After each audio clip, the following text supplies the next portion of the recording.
Hello, this is Russell from Tones of Evil. and you're listening to Capes and Lunatics. Hi, this is Phil, and I'm here to make sure you know all about the Capes and Lunatics Patreon. Don't miss out on all new episodes of Wade's World, Boob Windows and Long Boxes, our Hard R movie reviews, and so much more, all completely uncensored. Access starts for as little as $1 a month, full videos when you pledge $3 a month. Check us out at the link in all of our show notes, or just go straight to patreon.com/capesandlunatics. Hope to see you there. This is Luca Perich, and you're listening to the Capes and Lunatics podcast. Diggity dank. Hello and welcome to another week of the Nightwing news. I'm trying to think of something that starts with N to put before that there. We'll have to think about it. Yes. Anyway, I am Phil. Joining me, as always, it is. Hello, I'm Kristen. And tonight we'll be covering Titans Season 3, Episode 7 already? Yes, because we're 51% done with the season. Actually, we're probably more than 51% now, but... And classic issues, Nightwing 151 through 153, picking up right where we left off last week. That's right. See, digital's making me lazy. I'm like, I have those in floppies, and I didn't go downstairs and get them. I'm just like, Wait, Phil, I had to go up into my dad's attic. Oh. Not even my own attic. I know. Well, it's just easier because that's where I read them on DC Universe Infinite this time, so. Right, yeah. Oh, please, they're Nightwing issues. I could probably do this without even looking at them. Well, it's good to know which issue is which so you don't say the wrong thing. True. All right, so let's get to the Titans episode. So what did you think? I thought it was good. I think it's been one of the better episodes. Yeah, I thought it was good too. The only and again, of course, I love that Dick and Barbara kind of got together at the end there. But I don't know. It seemed like there was no urgency. It's like, oh yeah, hey, skipping to the end. It's like, hey, it seemed like there was no urgency. It's like, oh yeah, Scarecrow and Jason are just still out there on the loose, and Scarecrow knows everything about us. But we'll catch him another day. Sometimes you gotta celebrate the wins, even if they're a small one. I think my biggest complaint was, and maybe I missed something, but it seemed to me that with the Oracle, they were really underselling Barbara's role in it, and it kind of sounded like Oracle was something that Bruce invented. Yeah. And that kind of annoyed me. It almost seemed like Brother Eye to me, which is like the satellite thing Bruce invented. Yeah, I'm like, yeah, that seemed... Yeah, so that was kind of annoying because Oracle was and always has been Barbara, and it really kind of seemed to undercut how awesome Barbara is. And that's just not acceptable. I know, then we build it up, and then by the, we didn't even get through a full episode, and it's like, oh no, we gotta shut it down, we gotta destroy it. It's like, then why do we even bother? But, this one had, Dick and Barbara got together, so that was obviously the best part. But this one had some funny jokes in it, again.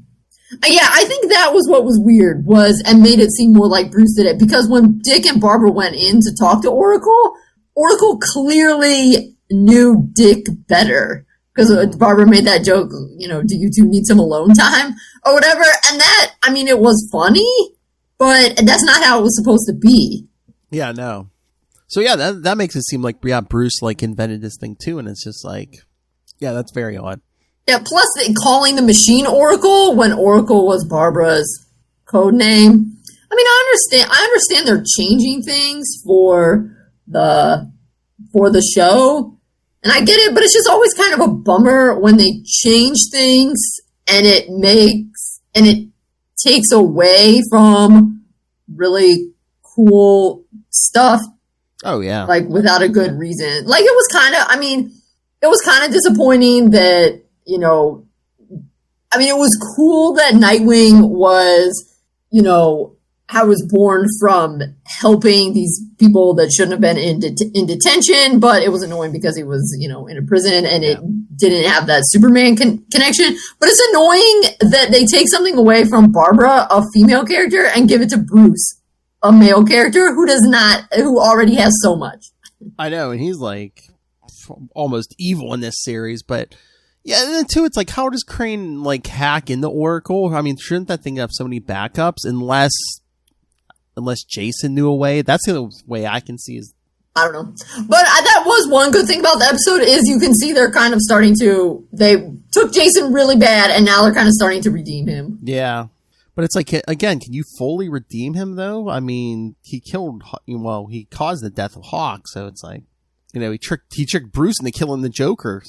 Well, I mean, he was dead at the time. Well, I mean, but they have a much more cavalier attitude towards death in this show. Yeah.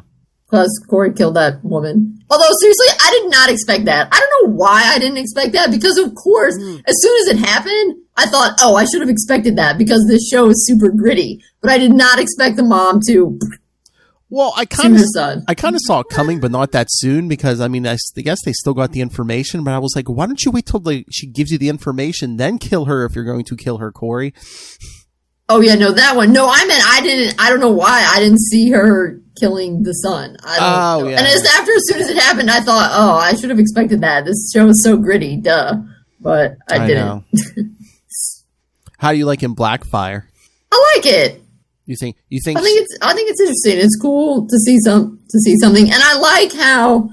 I mean, even though Beast Boy, of course, was not particularly close to Jason in the comics, I'm wondering if maybe they're doing a little bit, maybe having it Beast Boy because Jason's almost like the Terra figure.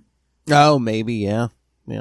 Oh, but my other thing that was cracking me up was afterwards, when they're having their small victory party celebration and they're drinking beer in the kitchen, and you see Blackfire's drinking a Budweiser, and then Barbara puts her beer down, and it's Pabst Blue Ribbon. Really? I was like, I cannot even. I'd expect it to be only the finest craft beers in the refrigerator at Wayne Manor. I know. None of this PBR. You can get that crap for $2. I mean, at least it wasn't Natty Light, but geez. I know. But then she gets lost and finds her way in the Dick's room. Yay! So I wonder if this is going to end tragically, or what do you mean end tragically? The show, Dick and Barbara. Well, Dick and Barbara. Is something going to break them up or something? Because I mean, are we going to keep the show in Gotham, or I don't know? Who knows? And I'm sure there are Dick and Corey fans too. So it's like, are they going to keep? I know they really did not do very much with that. No, they slept together once in the first season, and that was pretty much it. Yeah. So yeah, I don't know. Systems, yeah, I don't know.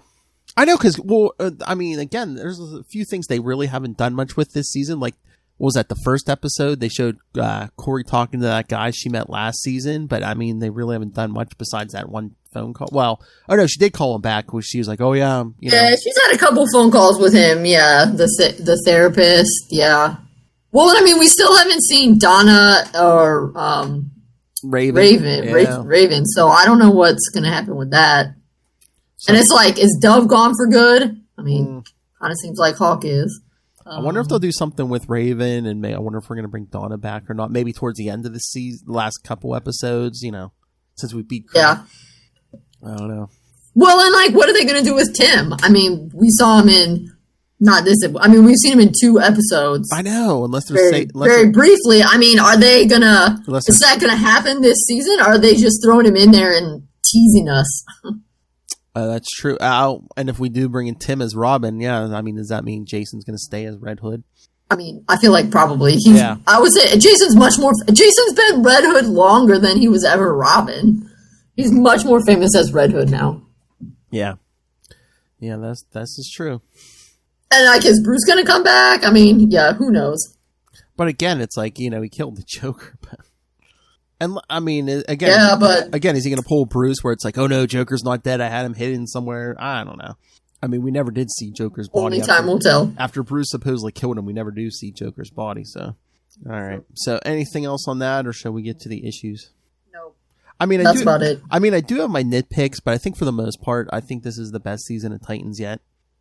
Yes, yeah, I would agree. Yeah, like I said, I have nitpicks as well. Yeah, there were different episodes that I liked in some of the other seasons. But yes, I feel like this season has been overall, still pretty gritty, but overall better. Oh, yeah. I am less annoyed with the poor choices they are making. Yes, the mistakes. The choices don't seem as, boneheaded, yes. All right, so should we get to our issues? Let's do it. All right. Our issues. I know that. I love that cover. All right, Nightwing 151 from February 2009. Of course, by our friend Peter Tomasi. I know. So this is a really weird thought, but the first time I read it, and again, when I read it this time, for whatever reason, I mean, and it's the Nightwing book, so I don't know why I would expect that, but the first couple panels when I see Nightwing, I don't know, the art really makes me think of Jason. I think I remember the first time I read it, I was like, is that Jason? Why would he be in this book? I guess it's just the art, I guess. Yeah. Yeah. But yeah, we see a woman in Minnesota getting a pizza delivery. What? And yes, it's Nightwing delivering pizza to Carol. Yes, she's alive. Yay! For those of you who were crying last week when Carol supposedly died, yes, no. She's just, in witness protection. Yep. Oh yeah, he's asking her how her stomach is because that's where she got shot. She's like, thanks to your zealous efforts at keeping me alive long enough to get me to the hospital, my stomach's doing just fine, but I do have to take it easy on the red pepper from here on out. And it's always funny in situations like this. She's like, how was my funeral? Okay, here's my question. Remember when they showed her funeral? There was a body there, wasn't there? Yeah, but you could have it be a mannequin or something. I guess, but no one's going to notice that? I guess you could say, oh, no, man, they really embalmed her. Well, I mean, okay, people are not supposed to be going up to the body and touching it. I don't say touching, but I don't know if they could look and tell. I guess, No. I guess, yeah, you can make something look lifelike. I mean, it's not like it has to move or anything. True. Yeah. I think it would be fine. Yeah. And so then he goes to see Harvey Dent. Yep. But yeah, so Carol's just like, yeah, it's all good. My parents are dead. I'm an only child. So, there's nobody really to, not like I'm pretending to be dead and someone's still out there. So I know, which is sad. Yeah, but it's all good. I mean, at least all right. Easier to have a new life. That's right. So Dick goes to see, Harvey at Arkham. What are you staring at? A black hole. How does it feel to destroy all the light and life that comes near you, Harvey? It's a living. Batman may have thought there was always something left of Harvey Dent to salvage, but I don't believe there's anything except evil inside that black soul of yours. I don't think Two-Face is apropos. All I see is one face, and it's completely scarred over.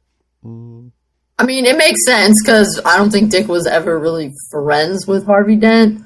Bruce was. So I think by the time Dick shows up, I mean, he's Two-Face. I mean, yeah, I don't think he ever knew him as just Harvey in any version. Well, I mean, even if he did, it's not like he would have had that kind of connection with him like Bruce did. And also Harvey almost beat him to death. I was going to say, in one of their first encounters. That's going to color it as well. Yeah, when you're like 13 and one of your first times you meet the guy almost beats you to death. Yeah.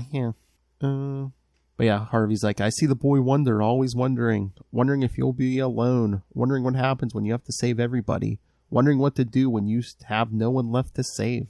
But yeah, Harvey says something like the walls are talking so loud. You may still be able to hear your own screams bouncing off the walls from your short stay here recently. No editor's note, but yes, again, Batman R.I.P. That's the editor's note. Oh, I was like, what just happened? Yeah, that's our editor's note. Yes. Probably not. All right, here's it. So then when Dick is like, yeah, you must be so proud, because he references when he beat him again, and Harvey's like, no, I wasn't proud because I didn't have a good swing on the bat. And then he says, we should catch a ball game together, the Gotham Knights under the lights. And I just want to say, I feel like the Gotham Knights appear so frequently in different Batman media, and they're always a different sport. I know. Sometimes it's like football, sometimes it's baseball. Oh, yes. Yeah. Don't remind me. Me and my wife were in the Dark Knight Returns movie in the stadium. I don't think you can see us in the movie, but yeah, we're there in the stadium. No way, for real? Yeah. Oh my God. You know what? It's supposed to be winter in the movie, but they filmed it. It was like July or August. So yeah, they're like, oh yeah, you got to put on winter coats. Meanwhile, it's like the middle of summer. Yeah, it was hot. In Pittsburgh? Yes. Gnarly. So who was the team? Was it the Gotham Knights? I believe it was the Knights. Yeah, some of the actual players they had run in the field were like some of the actual Pittsburgh Steelers. But yeah, I believe the team was the Gotham Knights. I'm pretty sure. Yeah, well, and because they talk about the Gotham Knights in that one of my favorite animated series episodes, Fear of Victory. Yeah, but yeah, some of the special effects were cool because they put like the little things under them. And they just like. I mean, of course, there's no hole in the thing, and they added that special effects, but like they put like little, not bombs, but things under the grass, so it would like shoot grass up everywhere. That's cool. But yeah, that's gruesome wearing your winter coat in the middle of summer. But you know how many times we had to listen to that kid sing the national anthem? No, how many? I mean, they ran a couple seconds and they had to run back. I lost count how many times. It's just, oh, sick and oh. So was Christian Bale there? Did you see him on the field? No. No, Bane came out eventually. They did bring out like the Batmobiles like Bane stole and stuff. That was pretty cool. No Christian Bale. Oh, but you could see what's his face? The director down like on the sidelines and stuff. Oh, Christopher Nolan. Yeah, Christopher Nolan. Yeah. I have to say though, the other day one of the Batman movies was on. I don't even know which one it was now. It might have actually been just The Dark Knight, but you know what? I think I was watching those too. I know they were playing Batman Begins and The Dark Knight back to back. For some reason, they didn't do The Dark Knight Returns. I know it. Well, The Dark Knight Returns is the worst one. So. Oh yeah. But anyway, Christian Bale was talking, and I have to say, it didn't really click in my head at the time that I first watched the movies, but hearing it now, his voice as Batman is really ridiculous. Where's the trigger? It's so ridiculous. At least he tried. George Clooney, man, he did not change his voice at all. Hi, I'm Batman. No, I don't know. It's ridiculous. I know. Bat Day's always fun. You're gonna be removed from society. We've got a nice history going now, don't you think? Makes things interesting. Give it all a pop. You know what I mean? Hell, I've watched you grow up from shorts to pants. I taught you the world was not a nice place. Putting on a mask wasn't going to be a cakewalk. Oh, jeez. So what? So now he's like, oh, see, I toughened you up, boy.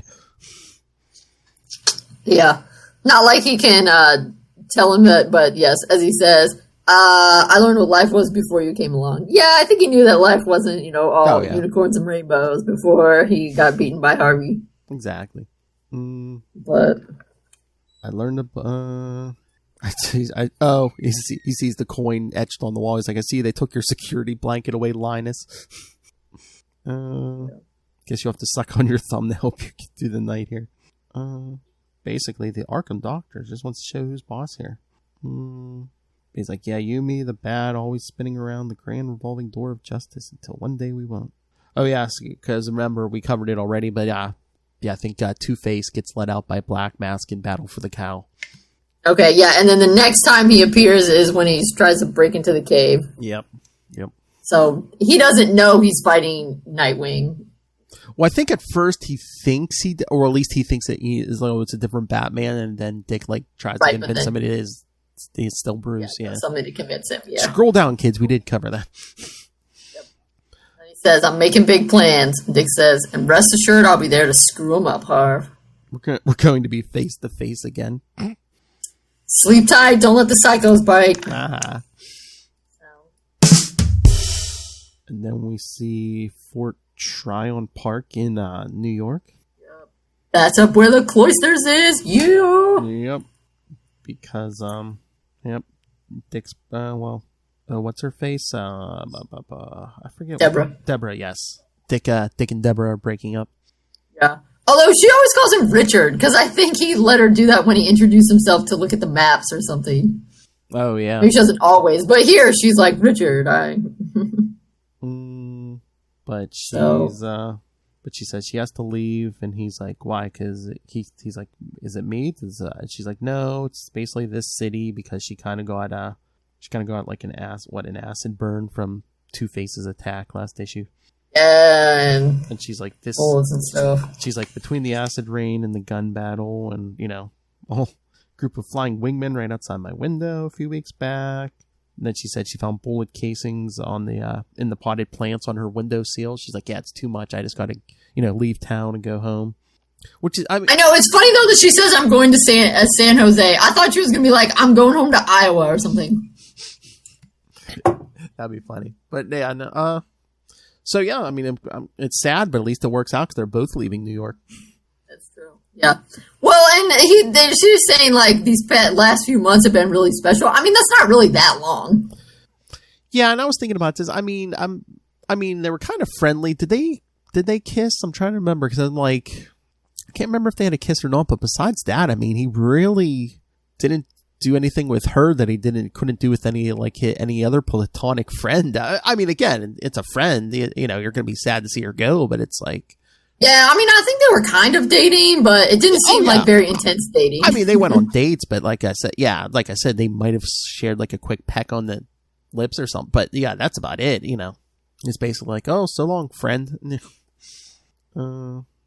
Now, is this next part? Does that have something to do with the Blackest Night stuff that happens later? I'm trying to remember. Some of these bodies might get resurrected, but no.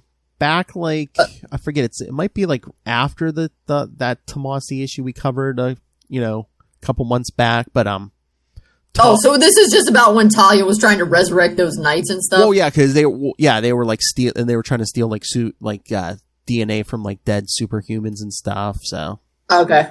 So I guess they're like we these people can heroes and villains can still be weaponized even if they're dead. So rather than just leaving them in a cemetery, they're going to bury them in a vault in the Hall of Justice, I guess. Okay. Yeah, I wasn't sure if I thought maybe it had something to do with that, but I wasn't sure if it also was kind of looking forward to Blackest Night at all. Yeah, I think I think it's mostly about the Talia stuff. So then Dick doing his skydiving. Yep. Although this one's really intense. He's somehow up on some gondola thing. Oh yeah, 132,000 feet, or about 1,320 football fields, end on end. Yep. I mean, I assumed that you could actually do this. I don't know. I didn't look it up. I mean, obviously, you have to have this special equipment. Oh yeah. Because you're going so far up and it's so cold. I think he said he's like as high as you can get without actually like being in space. So, but yeah, he's thinking about, okay, Mom and Dad, your flying Grayson is about to take the great leap. I can feel down he goes. I can feel angels on my shoulder and probably a bat too. You said some records weren't made to be broken, Bruce. But more than anything, I wish you were down there right now watching it with Alfred and Tim as I break this one. Okay, this is how high up he was. It took me 2 hours and 2 minutes to get this high. And it's going to take all of 15 minutes to ride back down. That is indeed wild, as he says. I think that's freaky. I wonder if that's possible that you can break the sound barrier just by yourself. Probably. I mean, if you're falling straight down for 15 minutes, I would assume probably. Yeah, Alfred's like, I hope you remember those earplugs. Yeah, and I guess he's falling, but then there's like a small chute that you use. Yeah. Yeah, it's an insulated and pressurized suit, but yeah, his oxygen gets low, so he like kind of blacks out for at least a couple seconds. Yes, he's been falling for a while, but now he gets down to 29,000 feet. Basically the height of Mount Everest. He's been falling for a while. Now he's only at the height of Mount Everest. So he's like down, and Alfred's like, "We should have been able to see him, Tim. Don't worry, he's just milking the drama for all it's worth." Yeah, he loses the first chute, and then he says it's free fall for about 8 minutes before I hit the main chute. Hawkman, eat your hot air. So yeah, they go pick him up.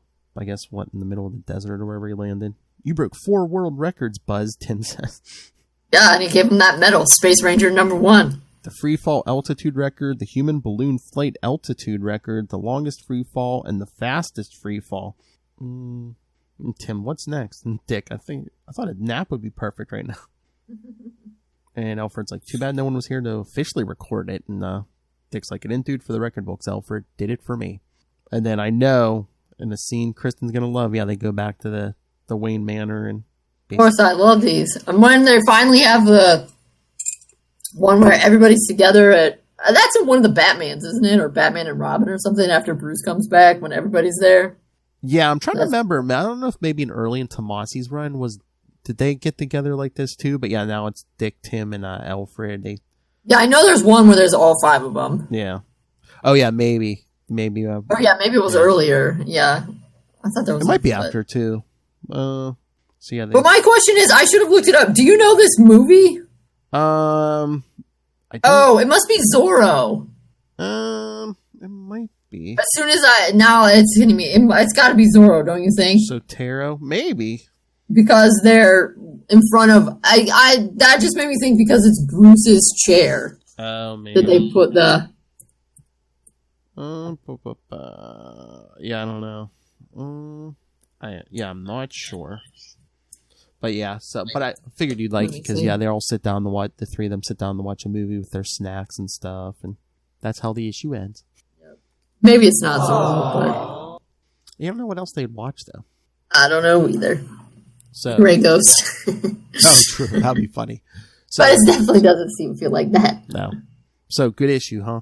Yep, for sure. I mean, considering it's like we're kind of like cleaning up the Nightwing stuff so he can, move back and, take over as Batman. No, they did a very good job cleaning up the series. Did they do as well with the Robin issue? It's funny because, Tim kind of, gets injured. He's facing the General who, was the General the New Anarchy? I'm trying to remember, but yeah, it's been a while. But Tim gets injured, and then that's when he puts on that red Robin outfit, at least to cover his head and stuff. And he's, it's basically like, Bruce is gone. That's when he kind of commits to being red. It's weird because it's like he gets mad at Dick for making Damian Robin, but he kind of puts on the red Robin suit before Dick makes that official, though. It's really weird. I don't know if it's just people not talking, writers not talking to each other, but it's like, it's kind of like, hey, well, you left the slot vacant, Tim. I kind of, Damian needed this, so. For sure. All right. So, then we have the Ra's al Ghul one. Oh, yeah. Faces of Evil month, yeah. I think this was like a special month? I think it was like they kind of did, I don't know if it was like a focus, but like a thing on like villains in each issue. So yeah, so this was kind of like the Raws one. Oh, I see. But yeah, you know what? But the first couple pages of this are like etched in my memory. I can always picture these, just like Dick standing in front of like all the bat suits. He's just looking at those empty suits. Just black holes now. Black holes where one man made a difference. One man, one mission. And the black holes that are pulling him in harder than ever. Okay, here's the monologue I always remember. He's just staring at them suits thinking, I feel like I'm sneaking into my father's closet, my dead father's closet, looking for answers, looking for a reason why you had to die now. And as much as I hate to admit it, I'm mad at you, Bruce. I'm mad at you for leaving a hole in the suit, a hole in our lives. Aww. Yeah. I mean, you knew he was going to be back eventually, but I do like that they were able to play with this, where it's like, you see what would happen, if Bruce did die. But yeah, like... and then you've got the flashback to the oath, and you find the wax. Yeah. Well, I wonder if something was on top of that, because like you see like the dinosaurs trash, because I think it was, Dr. Hurt was in there, and Batman RIP, so stuff's all trash. But yeah, Dick sees that, where the wax dripped, the night he took the oath. Yeah, so I mean, definitely. I mean, you kind of expected it anyway when you heard, because it's, like the oldest kid and Dick's the one most prepared. But I mean, they're also very, I'm sure it was very deliberate to have Ra's al Ghul be the villain, the Faces of Evil villain in Nightwing. Yeah. Because even though it's pre-battle for the cowl, I mean, they're clearly setting him up to win. Yeah. Oh, definitely. I love what's gonna happen. I love how Dick sits down to check the inbox, and basically Alfred has gone to Japan to take care of some of Bruce's final business. But yeah, so Dick calls him. He's like, "Is there any, going through the current files? Is there anything Bruce felt that needed special attention?" And Alfred, he did have some concerns about the docks and what appears to be some malfeasance concerning shipping containers in their manifest. So Dick's like, okay, I'll check it out. But then as he hangs up, something's bothering the bats. Yep, and he throws his... I love it. He throws the club up there, and then it bounces back, and then we see a ninja fall. Yep. Ollie all the oxen free, and then you see a bunch of ninjas. He's like, that's a hell of a lot of oxen. And then we have fight. Oh yeah, him just leaping around and throwing. And then he drives the 66 Batmobile, bowling for ninjas. Oh yeah, throws up bombs and leaping over them, kicking. Yeah, jumps in that 66 Batmobile. He's like, yeah, God of gas, don't fail me now. Yep, running over ninjas. So then he sees one has a looks like a Bluetooth headset. Yeah. Hope the lighting's good. Can you get a look at all your assassins? I hope you offer workman's comp. Sure, Rich Uncle does not. Someone else calls him Richard. Yes. Yep. Yeah, I mean, that feels like a Ra's al Ghul thing to do. He wouldn't be calling somebody Dick. Well, doesn't Talia call him Richard, too, a lot of times? Maybe, yeah. I mean, sometimes when she's talking to Damien, she's like, that's Circus Boy, or whatever, but... Yeah, Roz, what can I do for you? You're picking a real bad time to get in my face, Roz. If you want my undivided attention, you're doing everything right to get it. And Roz says he wants to have a meeting. If this is your idea of an invite, I'd say we just had it and you lost. He's like, I'm hoping for face-to-face. My acolytes were sent with the instruction to bring you to me unharmed, due to the simple fact that I did not imagine you would come of your own accord. He said he wants to talk. Isn't that what we're doing? I will guarantee your safety, just as I'm sure you will guarantee mine. He's like, send me the coordinates, and because Roz says, one of his men bring him. He's like, no, send me the coordinates. What's in Roz? So you can call Superman or one of your other brightly colored friends? No, so I can fly there myself. And he's like, hey, you want me to trust you? Hey, it's a true two-way street. My word is my bond. I won't be calling any of my friends.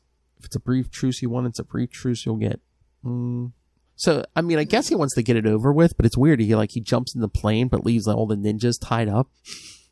I mean, it's not like you can really send Ra's al Ghul's ninjas to jail. I know. Don't get them out. I at least would have put them outside, something. Feels like a waste of time. They can get their own selves out. True, I'm sure once they wake up or whatever, they'll leave.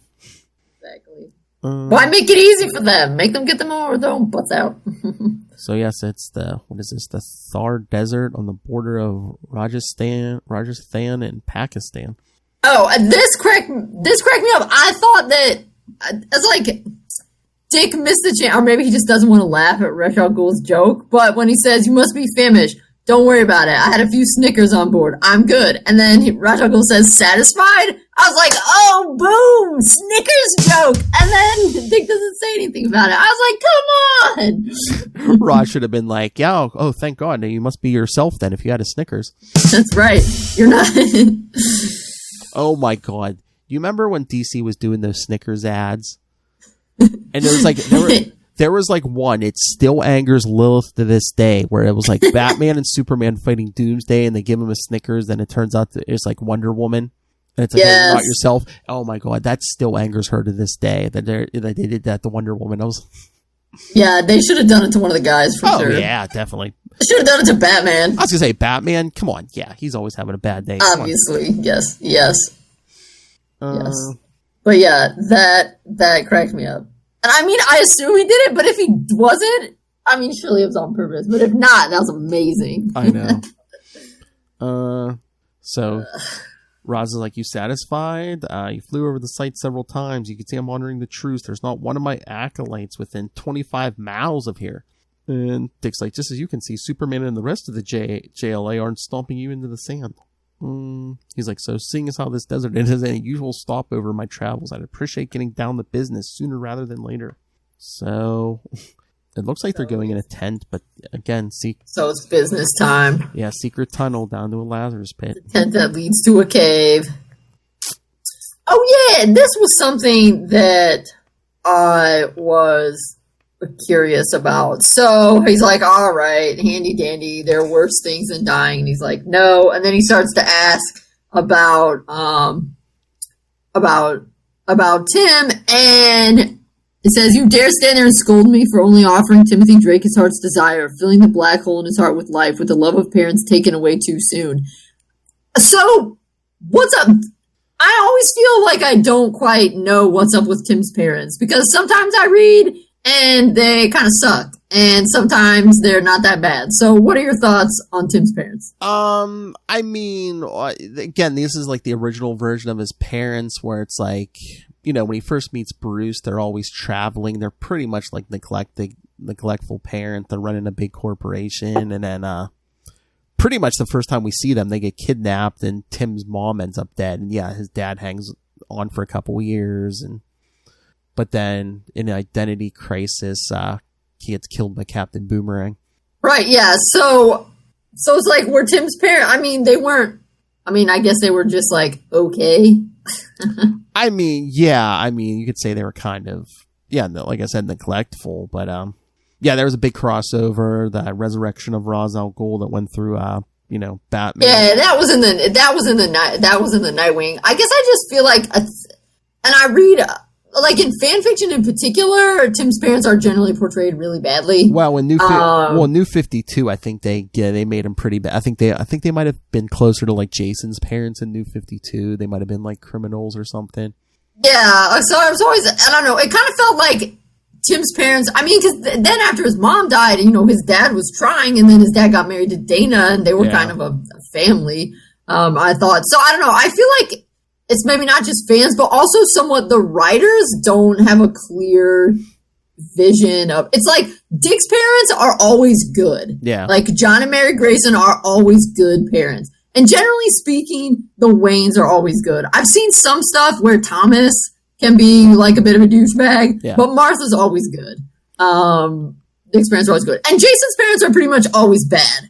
But I feel like Tim's parents, some writers write them better than others, maybe? Yeah, it's kind of weird. I think like New 52 really started messing with Tim's parents. So yeah, now I think they might be, again, they're dead anyway. So it's like, but I think if they anything, they kind of, you know, retell it where his parents are kind of like they were. Yeah, they're walking back a lot of that New 52 stuff. So, but yeah. So he might actually be named Tim Drake and not Tim something fake name Drake. Tim Drake. Yeah, no. Anyway, I just thought that was interesting. Oh, yeah. But of course, maybe I should know better than that. But I mean, it implies that your parents were reasonably cool if you were like, yeah, I want to revive them.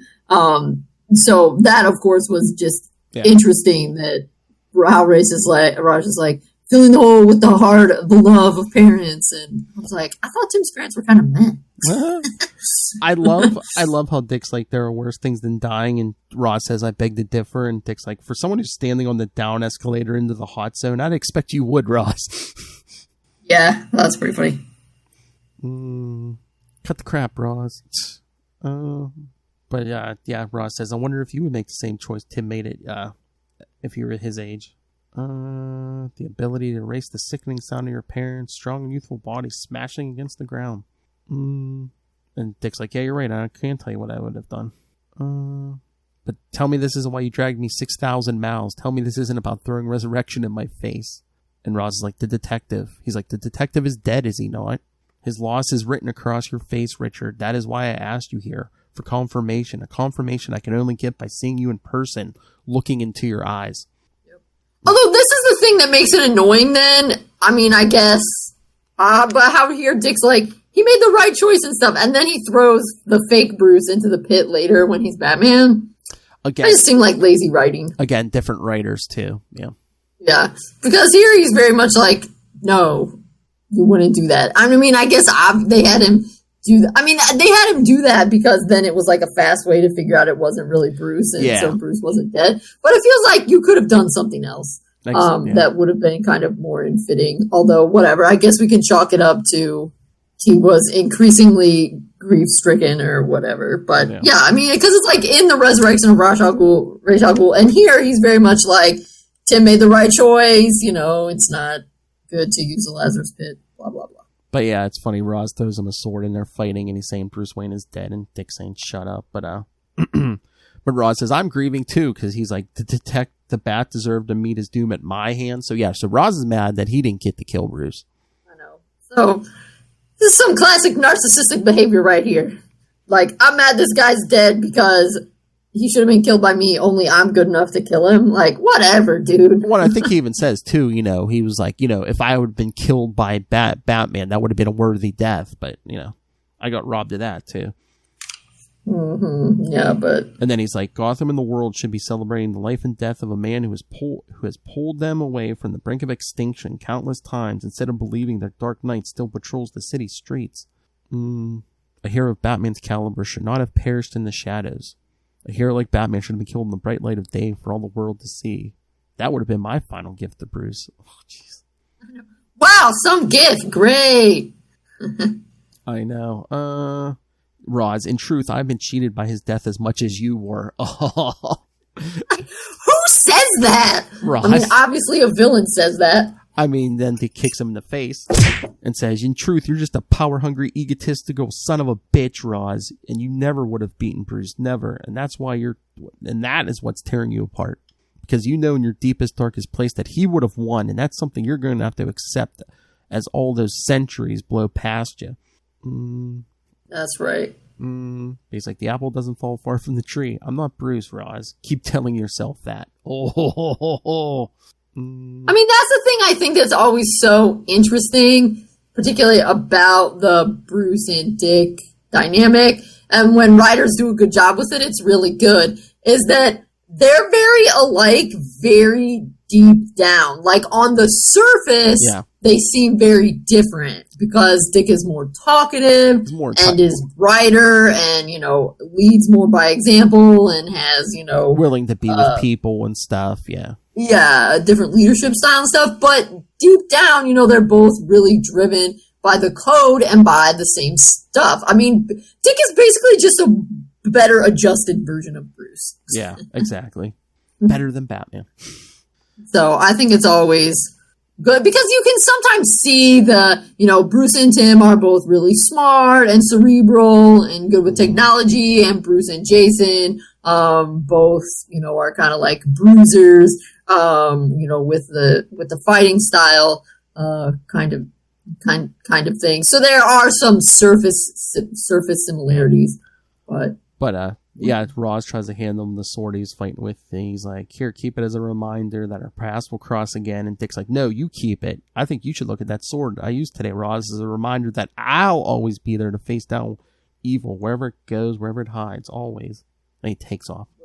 Then he gets back in the cave, and there's a sword sitting on the seat of the chair. Welcome to the black hole, detective. So is he calling? And so that, like, in case you needed another sign that Dick's going to end up being Batman, hello. Calls him detective, yeah. So I think that was a good one. Lots of foreshadowing, but hey, man, you get tapped on the shoulder by Ra's al Ghul. It's like, you're a worthy successor to Bruce Wayne. I mean, I think because Ra's needs somebody to fight, but still, it's like Ra's also likes messing with people's minds. True. Because doesn't he do that a lot in Tim's Red Robin issues? He does that every time he shows up. Well, yes. All right, so should we get to the last one? Yes. But it's particularly shady to do it with a young man who just lost his father.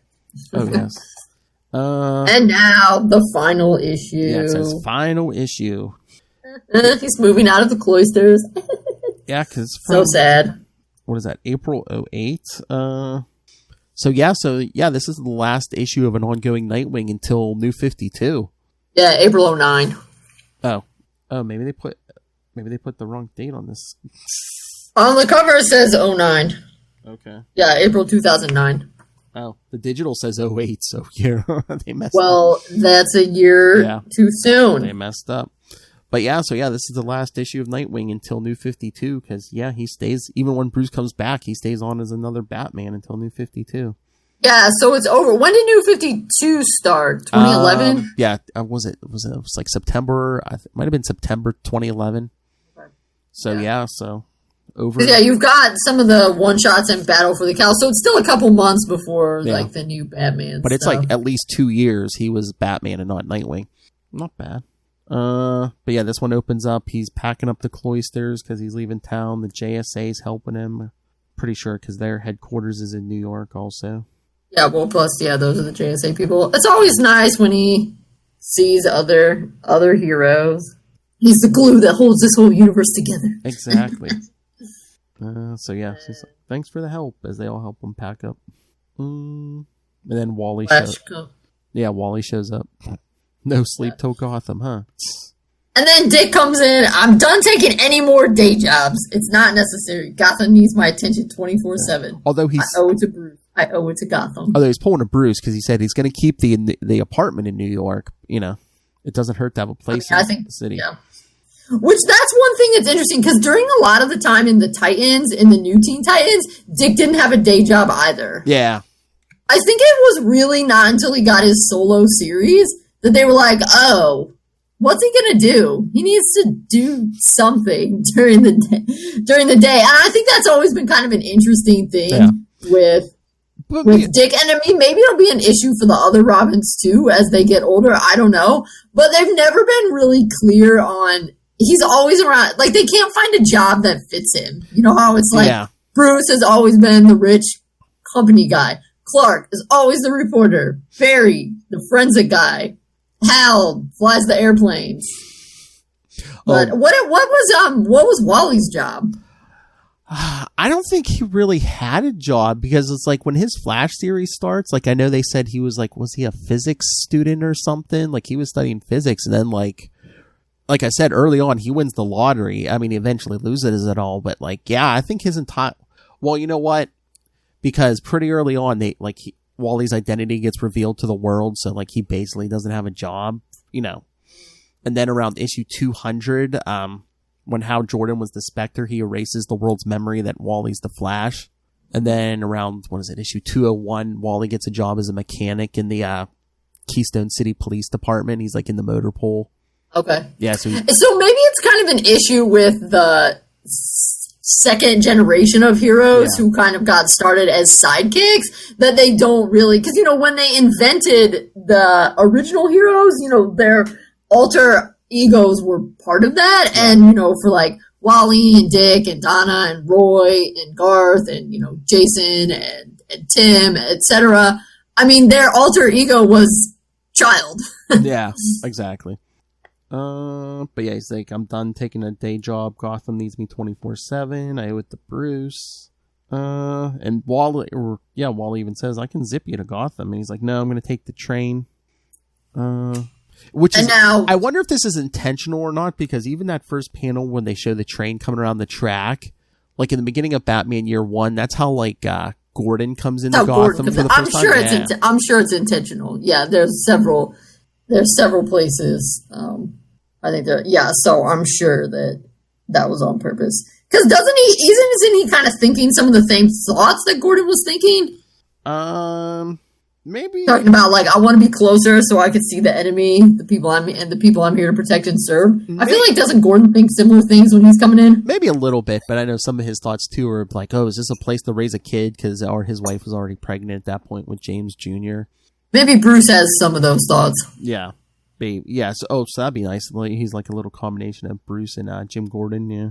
Yeah, but that's definitely very Batman Year One. But yeah, so Alfred picks him up at the train station, and then they're driving back. I see you going green and got the new hybrid. And Alfred, yes, I see no reason to use the limo for everything. I know how much you hate. Limos probably don't get very good gas mileage. Well, he even says, he's like, I know how you hate sitting in the back of it. And then, oh look, they're good. They're going through Park Row, and there's a burned out street light. Yep. And then we're in the cave with Alfred, Dick, and Tim. And they find the giant penny. Yeah, so this is because of Dr. Hurt. I believe so, yeah, because the cave got trashed. The penny must have just got pushed over this edge here. And then it's funny. A penny saved is a penny earned, Alfred says when they find the penny. I knew you were going to say that. Have you become that predictable? And Dick and Tim both say yes at the same time. I love how Dick's like, yeah, the cave's not the same with all those stuff. And Alfred, I will gladly let you both polish the penny for the next few months. Then you can go about telling me how much you missed it. Yeah. So yeah, the dinosaur's back up. The penny's up. So yeah, Tim's like, you going out on patrol? And Dick's like, yeah, anything in particular I should focus on? And Tim's like, check the automatic update file. I uploaded a few hotspots. Feel free to leave some dirt bags out there for me to wade into once I get back, because just Tim's put on regular clothes and leaving. Says good night. And Dick says to Alfred, he's putting on a brave face. And Alfred, yes, he is. I'm sure losing Bruce so close to losing his father to Boomerang, meaning Captain Boomerang, and Connor Superboy. So within when did his father die? It was like 2004, 2005. So like in the last 5 years or so, yes, he's lost his father. Superboy died in Infinite Crisis. We'll get there in a few weeks, kids, and now Bruce. So is Superboy back by this time though? If he's not back yet, he's coming back. No, I don't think he's back yet, but eventually he does. Okay. Yeah. I'm gonna say I know he comes back. Yeah. I wasn't sure. And then something about Bart. Oh, Bart to the Rogue. So did Bart not die? Did he just go bad? Oh yeah, no. No, because like at the end of the Wall-E series, like him, Linda, and the kids go. It's weird. I don't know if they went into the Speed Force or it was like another universe. They're gone. Bart takes over as the Flash for like, I think he only got like 12 issues or something like that. But yeah, no, supposedly it looks like the Rogues kill Bart at the end of that series. But then there's a thing. I don't know if he like somehow he's alive in the future. So he basically comes back from the future eventually too. That's right. Cause Bart, so at this point, Tim thinks, his father, Bruce, Superboy, and Bart are all dead, so. That's rough. Yeah. But yeah, Alfred's like, he seems to be into now, and Dick's like, we all deal with death on our own way. I love Dick. It's like we haven't heard about some weird stuff. Superman, Hal Jordan, Oliver Queen. I mean, Barry Allen is back. They're kind of foreshadowing again. Bruce might be back, which of course we all knew, but I know. But yeah, Dick's like, are we the crazy ones for thinking he's gone? And Alfred, maybe we are, maybe we aren't. What does your heart say, Richard? It says Bruce is gone this time, Alfred. That it's forever. And Alfred says, as does mine, Richard. As does mine. Meanwhile, Tim's sitting on the stairs listening to this whole thing. Dick and Alfred are crying. It's serendipitous that you came back on this date, and Dick's like, no, it's not really. I will be going this evening if you wish to accompany me. And he's like, if it's okay with you, Alfred, I'd like to go alone. Something I want to do alone. But he's like, Dick's asking Alfred, are you okay? He's like, you boys should have buried me. That would have been right. That would have been proper. The young burying the old, it goes against nature, against the natural order of things. So no, Richard, I'm not okay, but we will soldier on. For that is what Bruce would have wanted us to do, yes? Dick, absolutely. Yep. So yeah, I guess Dick goes up to his old room and he still has the candle he took the oath with. The Wayne family name. Yeah, but he's like, the Wayne family name has always been synonymous with public service, and honoring the Wayne family name in this particular way that we do every night will always be our responsibility. My responsibility. But yeah, so he goes out, he fixes the street light.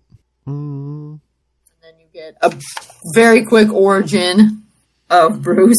Yeah, because he talks about, how Parker used to be nice. Again, it comes crime out, like when 2 shots ring out, and the evening that claimed the life of Bruce's parents. Right here on the spot, on that date, all those years ago. That's where Childers talked about what happens to his parents. Yeah,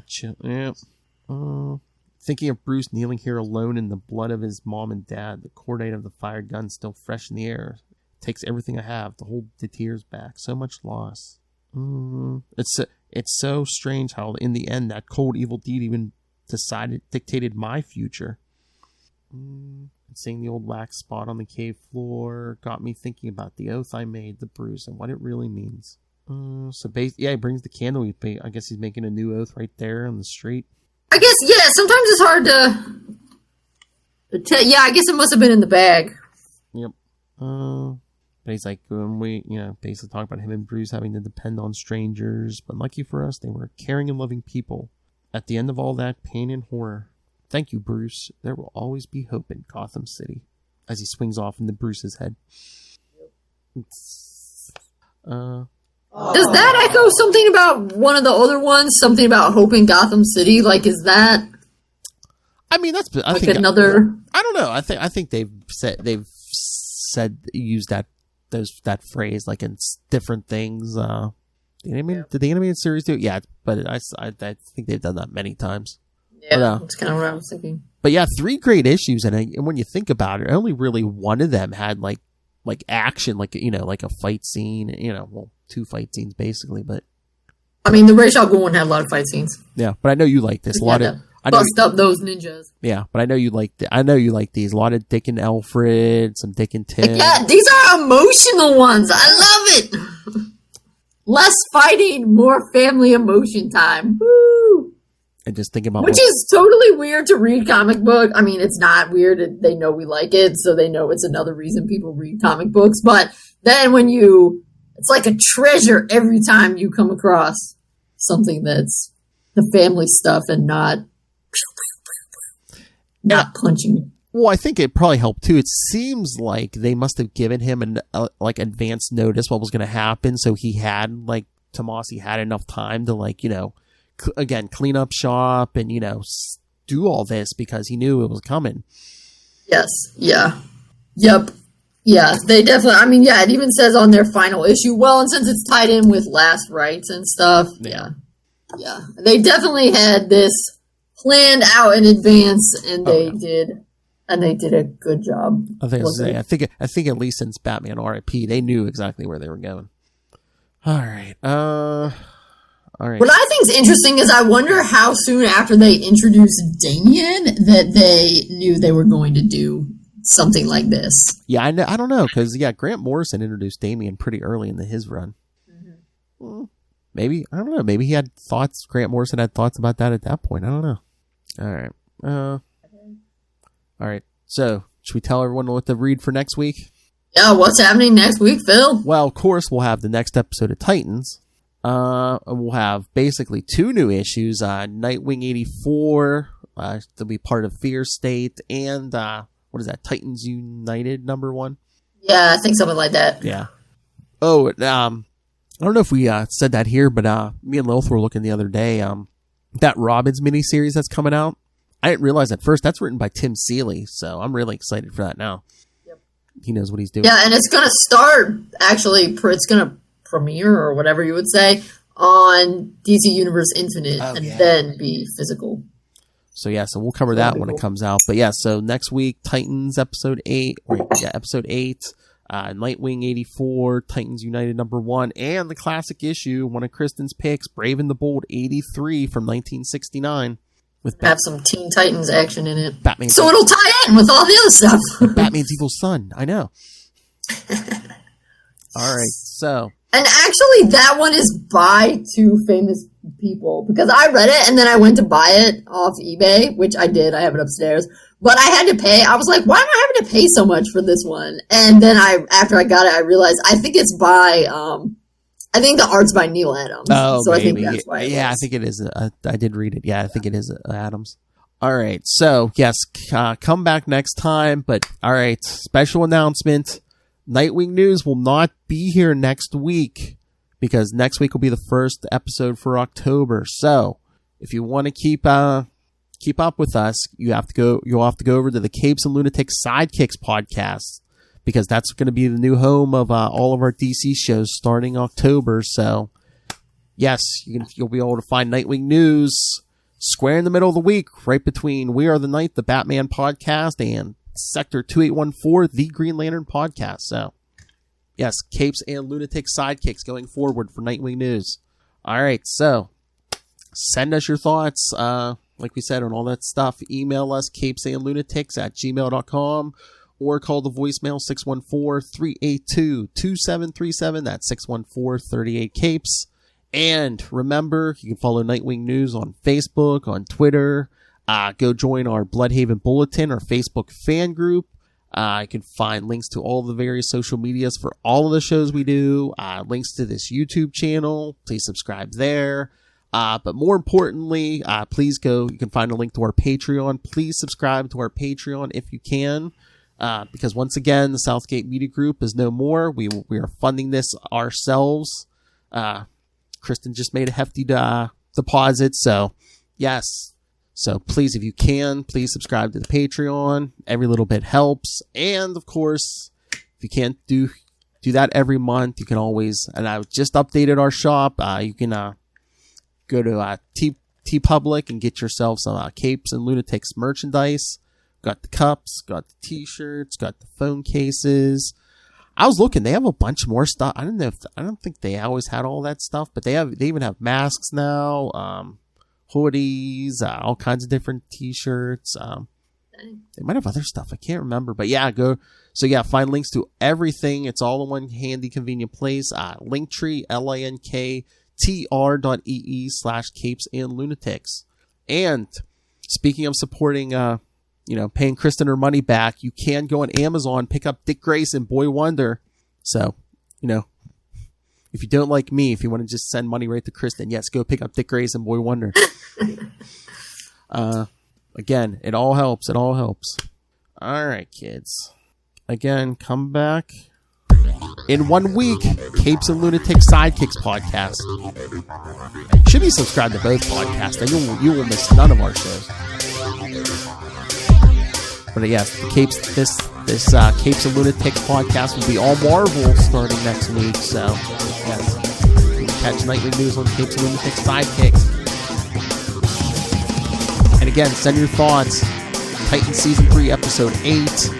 Nightwing 84, which will be right in the middle of Fear State. Titans United number 1. And Brave and the Bold 83. The expensive one. Well, I mean, if you read it digitally, it's not that expensive. No. Yeah, it's on DC Universe Infinite, so yeah. Looking for a cheap way, it's on there. Alright. Thank you for joining us. Again, next week, Capes and Lunatics Sidekicks. Until then, join us, same wing time. Same wing channel. Sort of. The Nightwing News. Capes and Lunatics Sidekicks. Again. Hey there, everyone. I'd like to tell you about the YouTube channel I Am Your Target Demographic. If you're a fan of comics, we have plenty that you'll enjoy over there, including a series called Heroes Like Us that explores comic characters of all sorts of different identities. And we even have a series that defines words that are used in nerd culture that you may not know what they mean. So you can check us out by heading to YouTube and searching I Am Your Target Demographic, or look up IAYTD on any social media outlet.